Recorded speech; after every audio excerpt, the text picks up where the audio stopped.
Namaste friends, hello Dosto, welcome to Mudita Naari's colourful channel. In this video, I would like to share with you how I have transformed an empty coconut shell to a glamorous looking shell filled with what? Let's watch the whole video.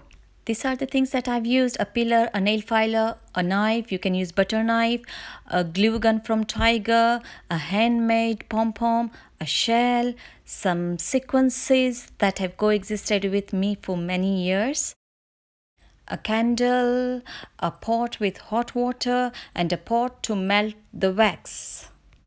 So let's begin this journey. And first step, I'm going to peel off any unwanted string to make the shell look little bit smooth.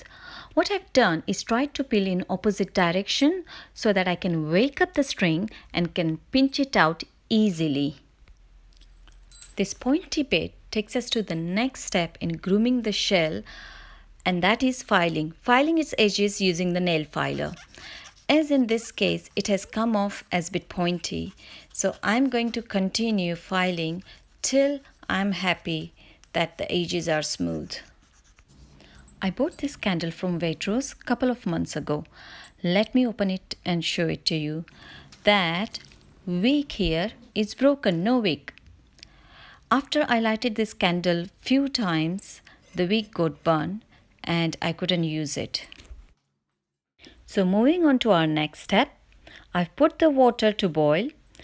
I have scraped off all the wax from the jar and I've already started the process of melting the wax. And the cinnamon sticks and anise seeds was already in the candle. I had already poured melted wax in the shell, which has nicely settled. Oh, and this wick is from the original candle, came off when emptied the jar. So this shell is now nicely filled with wax that has settled firmly. I've still got some melted wax left after filling the shell, and I'm going to put this back in the same jar to use it later, maybe sometime in the future. I've started beautification of this shell by sticking sequences. Using this wick as a center point, I've stuck this orange colored sequences on the foreside and then sticking this pink one in the middle of two orange colored sequences. There, that's it, done.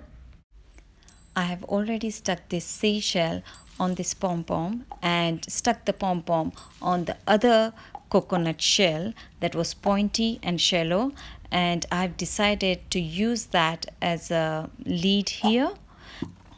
That's it. We now have a fragrant candle in a glamorous and bubbly coconut shell. I hope you have enjoyed watching this video as much as I enjoyed making it.